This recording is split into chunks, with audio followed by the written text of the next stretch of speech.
If every time you watch a prepping video, do you feel like running out and buying something?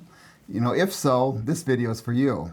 Yes, panic buying isn't prepping, it's reacting. Today we're going to show you how to prep smarter based on your situation, not someone else's. So first we're going to go over why does panic buying happen? Well, we felt it. I don't know about you, but you watch this video and all of a sudden you think we have to have that. It's, you need it now. Yes, doom and gloom. Doom and gloom. It's fear-based, There's always this urgency. You have to buy something now or else it'll be gone, or now or something will happen to you, It gets you this urge to buy something. Yes, and you really don't need to. Yeah, and that feeling is normal. It's just a normal feeling. But acting out on it without thinking is where people lose and waste money. Yes, especially if you're on a budget. Yeah, especially if you're on a budget. I mean, that hurts. Yep. Prepping's personal. It's kind of based on location. There's not this one size fits all. Mm-hmm. Like us, we live close to a river. We have a stream. We have a stream right by our house, so we don't have to worry about, getting water. We know we have access to water. Yeah, we know we have access to water. So for us, we wouldn't need to be looking at videos that had a whole lot to do with, water storage, even though we do store water. Yes. However, if we live in the desert, it's a whole different deal. Yeah. Or like say you live like in Alaska, that's different than you live in like South Texas or in Arizona or something like that, Mm-hmm. At that point, then you have to have a plan to get your water. Yeah. You have to work on it. Exactly. So you want to look at what your information you're getting, and even from the stuff you get from us. Yeah. Does it fit you? Does it fit your area? Does it fit your area? Mm-hmm. And kind of do some research on it and start saying, okay, what kind of storms do we have? What kind of is there been flooding? Especially if you move into a new area, what do you got to worry about? Yeah, is there earthquakes? Yeah, basically. I mean, weather-wise. Yeah, exactly. Do you have a lot of power outages? Yeah, power outages. Like we have a lot of power outages. Yeah, we do. Yeah, and they're coming. Yeah, they're coming. Which we like. So basically what we're saying here is don't prep for someone else's disaster. Yeah. Prep for yours. Yes, that is very, very important. Yep. And then like we were saying, you got to know your real risks, Yeah. And then simply filter out everything. I mean, just go through it. If somebody says you have to have, like, say I do a video on a generator and say this is the greatest generator on the planet. Think to yourself, well, that's a nice generator. I'm glad Wayne bought that, but do I need it? Yes. Maybe not. Yes. Maybe you have something that'll be in place of that. Yes. Or if I'm pushing, a filter or something like that, doesn't mean you have to run out and buy it just because, me or another YouTuber says so. Just make sure it's useful for you. Because I tell you, I have a garage full of stuff that is not useful to me. I mean, it might be if things get really, really bad and it's good to have, but I did this a long time ago. I panic buy it, And it's kind of interesting because, I've always been a prepper. I just didn't really realize I was a prepper for a long time. Mm-hmm. I was always like, I grew up, my parents were from the Great Depression, and they're always pushing, have stuff in case things go bad, for bad times, Mom would always say. Yes. Make sure you have it for bad times. So most of my life, I've been preparing for bad times, and all of a sudden I became a survivalist, then a prepper, and But it's just kind of a mindset. What you're preparing for are bad times in your area. Mm-hmm. Yep. And start building layers. Like we always say, you start with your water. Then you get your food, and your lighting in your house and heat if necessary. Yeah, just little by little, because a disaster is going to happen, but it's not going to happen all at once. No. So you have time. Yeah. I mean, and even if something does happen tomorrow, if you've already started prepping, you're already prepared. Yeah. You may not have everything, but you have enough to survive to get you to the point where you know what's going on. Yeah. Then you got, along those lines too, you got to think about, okay, in my situation, what are the odds of me having to bug out or stay at my house, bug in? Like us, that's one mistake I did make. We did a video, it's one of our very first videos. We did our first two videos on the mistakes that we made. It was really eye-opening because I'd completely prepared for bugging in, because that's just kind of what I thought you do, Yeah, you don't leave your house. You don't leave your house because you have your stuff, right? Well, we had a forest fire. We had to bug out. And I wasn't quite as prepared for that as I expected. Yeah. We went into a little panic shock mode. Yeah, it was, we handled it well. We were, we even had an evacuation plan, all this, but we weren't really, all my stuff was here. And then, think about where you're at. Okay, are you in an area that you have the potential to evacuate? If you are, start paying attention to that. Start getting ready for that.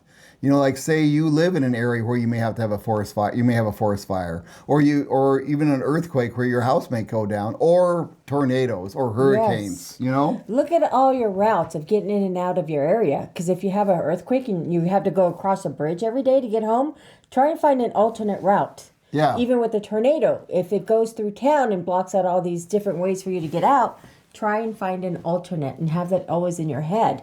So you can think about that. Yeah, but there's no reason to panic. Yeah, there's nothing you need to really buy right away. No. But look at it and say, okay, now if I have to leave, one, where am I going and what do I need? Then start looking at that, And start telling your family members, hey, if you're there and I'm here, let's meet here. Yes. Let's figure this out so we can get through this together. Yeah. And that's not having to go buy stuff to do that. That's just prepping and preparing. Yeah, just prepping, and there's no panic to it. That's what we're, as you know, this whole video is about trying to, I read the comments and I'm like, don't worry, don't worry.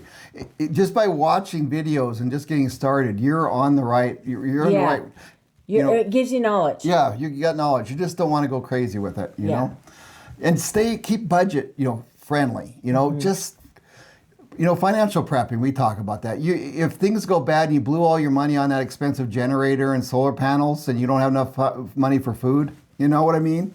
And always have money tucked away somewhere, cash. Yes. On your property, whether it be $100, $200, $1,000, always have a little cash in an envelope stocked away somewhere. Just in case, because if power goes out, you're not going to have your ATM. Yep. And a lot of people like me, I usually don't have cash in my wallet because I always go to the ATM or I use my debit card. Yeah. But if power's out and stores are closed, there goes that option. Yeah. Only people are going to only take cash. And we actually saw that. Yes. I think it's kind of a strange thing, but it said no cards allowed when we were leaving during our... when people were trying to get gas and stuff. Yeah, when the gas and stuff. Yeah. So, keep that in the back of your mind also. Tuck away $5 every week if you can or whatever. Yeah. When the time comes, it builds up. Yeah, and you're not pushing yourself out, to extreme. Mm-hmm. You don't need to go get a second on your house just so you have some backup money. You know what I mean? Yeah, exactly. Just do what you need to do. Yeah.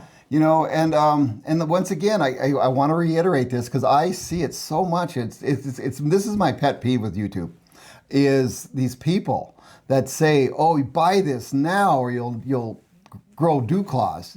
It's going to be gone in 25 days." And I have a link to it in my description. Yeah, yeah, I can guarantee. I mean, you're okay. I don't want to. I'm not going to put these people down because that's their thing, but it's not mine. I think if you're a normal prepper, you should be ready. And the one thing we actually though we did it once, so.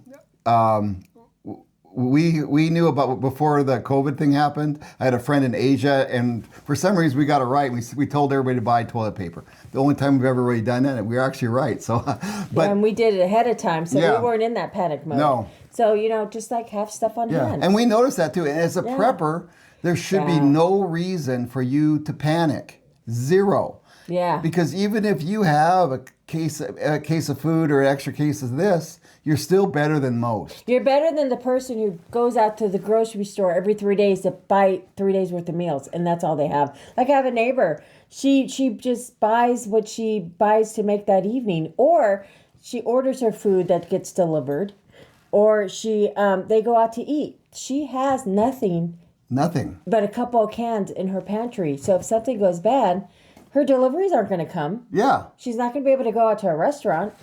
Then what's she going to do? And, I got family first, so I'm not going to be doing any hands out. Nope. So. Yeah. You got it. That's all we're saying is just have a little extra of everything. Yeah. And and remember to prep what you like. Yeah.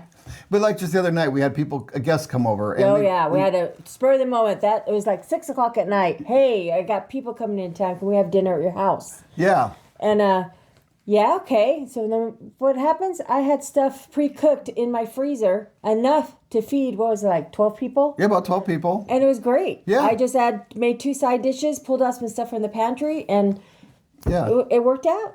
And that's how we should be, Yeah. you know? And that's Yeah. normal prepping. That is, you know, Yeah, just, normal prepping. yeah. And we didn't have to panic buy, No, you know? I didn't. I just had to go get a couple drinks to drink because we don't drink sodas, but it was a party. Yeah. So Yeah.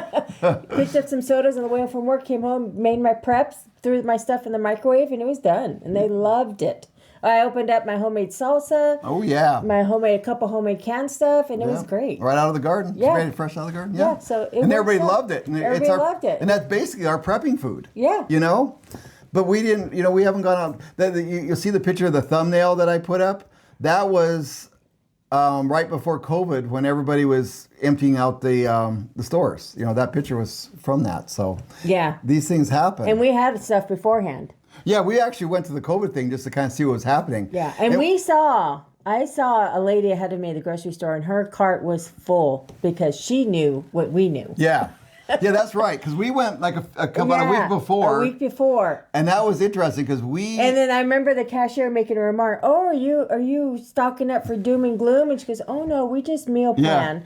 Yeah. Yeah, and we noticed that when we went there like a week before, it was really interesting because you could tell the people that were on the end, you know? Because they had what we had. Yeah, because we were getting, we were topping off what we thought we'd probably need. And it was kind of. Yeah, she had a grocery cart full of 10 packs of spaghetti, sauce, everything that she needed. Yep. And she knew what we knew. Yep. It's just a matter of being prepared. Yep. So the goal isn't to have everything. Yeah. It's to have what you actually need for your area. For your household. And for your household, Yeah. And smart prepping, smart normal prepping, it brings peace of mind. Mm-hmm. Panic prepping does completely the opposite. Puts you in the panic mode. And it puts you in the poorhouse. In the poorhouse. Yes. Yeah. Yes. Yes. So, prep for yourself. Yeah, prep for yourself. And along those lines, I believe Belinda has a trivia of the day. I do. Did you know disasters are often broken into 4 main categories? Natural disasters like hurricanes and blizzards, tornadoes, technology, even like power grid failures, biological threats like pandemics, which we know about, and human-caused events. Somebody might hit a power pole down the road and hey, you have no power for 2-3 days. Each one requires different preparation, which is why one-size-fits-all prepping doesn't work. Nope, doesn't work. Yes. So put down in the comments what, the common emergencies you know of in your area. You might be facing. Yeah, you might be facing. Uh-huh. And that'd be interesting because we get like a lot of the same things. We can kind of work, do our videos we try to do our videos to kind of follow what you guys are asking in your comments. Mm-hmm. A majority of our videos are based off of what you guys talk about because I get kind of this egocentric mindset where I'm thinking, well, I know it, doesn't everybody else? Yeah. Then our friends and family, isn't that why you guys do a YouTube video? So make sure you, put some comments on there and anything else you can, think about on how to prep smarter.